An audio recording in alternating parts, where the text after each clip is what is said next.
It is high time now that Mr. President, in his wisdom, called the service chiefs to account for the resources that this National Assembly have been budgeting for. Because if this is not done, the issue of overcoming this issue of security is going to be a child's play in the North Central states. And we have been facing it since over a decade.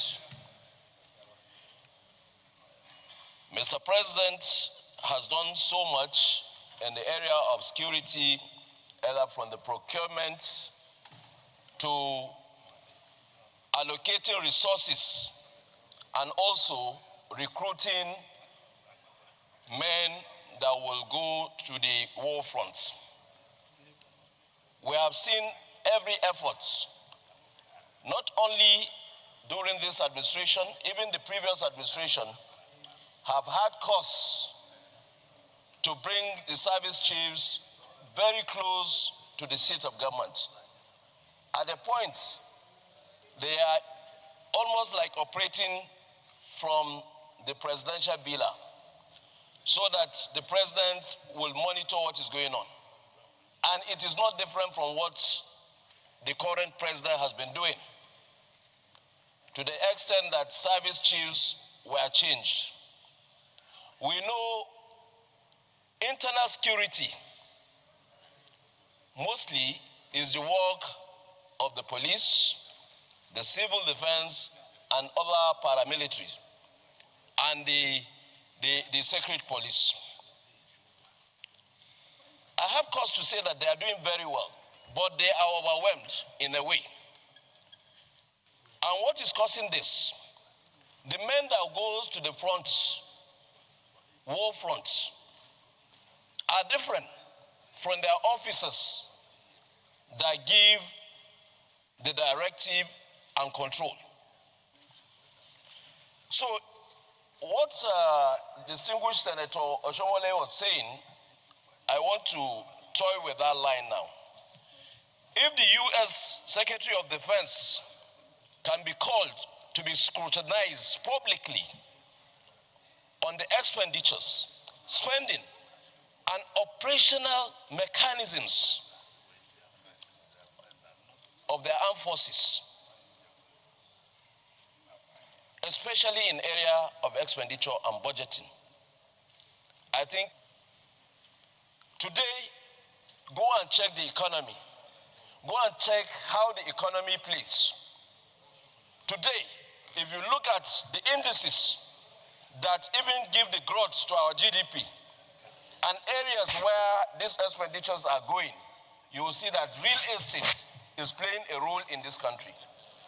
Who are the owners of these real estates? How does the resources come? We are here in National Assembly every day saying we want to appeal to Mr. President to look at domestic debts. I think there's that responsibility upon us as legislators to do our oversight without fear or favor. We need to do it. We have been allocating resources at a time. 3 of our budgets, defense was carrying the highest. And yet, every day, it is either we don't have the arms, or the money is not there to pay allowances for our servicemen. Where is the money going to?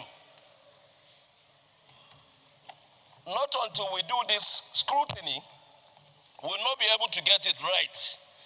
Because security go hand in hand with also the expenditure. If we want security, we have to spend money. So are we spending money to get the security? That is the question that we need to ask ourselves. Thank you, Mr. President. Thank you very much. Before I go to the prayer, the President has reacted promptly by deploying forest guards and taking other actions to fish out those who are involved in this heinous crime and to bring them to justice, and also rescue those that are involved, those that are being kidnapped. It's quite commendable for the action that has been taken by Mr. President. And the military has said it should up their game in dealing with this situation. Of course, they are doing their best. We are proud of them, men and women in uniform. They are doing their best. And those who are calling for accountability are not wrong. That's how the system works. There should be accountability in whatever we do in every sector.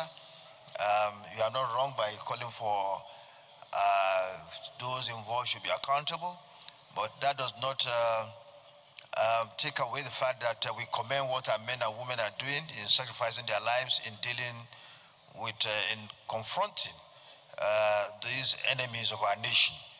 And we urge them to continue on what they are doing to safeguard our lives and properties. And for Mr. President, we urge him not to relent. And whenever you are fighting a crime, you are fighting fighting those involved in this kind of situation, they fight back. And they will try to continue in what they are doing to create unhappiness for us. But the best thing is to not waver, not to falter, but to continue to fight them until they are defeated. And they will definitely be defeated. They will be brought to justice, and this will end. It is quite remarkable, quite interesting that we are all calling for collaboration from all our sundry. The issue of security does not lie on the shoulders of one arm of government alone.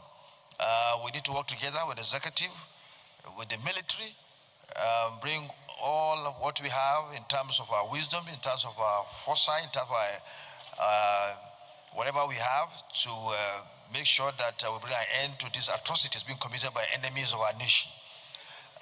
Let me therefore go straight to the prayers. Prayer 1.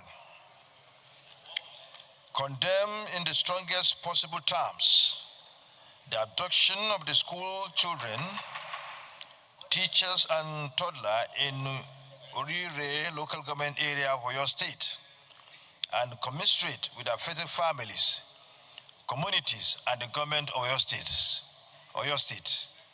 Those in favor of this prayer say aye. Those against say nay. The ayes have it. Prayer 2. Urge the federal government through all relevant security agencies to intensify efforts and deploy all necessary resources for the immediate rescue of the victims. Those in favor of this prayer say aye. Those against say nay. The ayes have it. Call on the federal government to strengthen and expand the Safe Schools initiative through enhanced surveillance, intelligence gathering, and improved security deployment around vulnerable schools and communities across the country. Those in favor of this prayer say aye. Those against say nay. The ayes have it.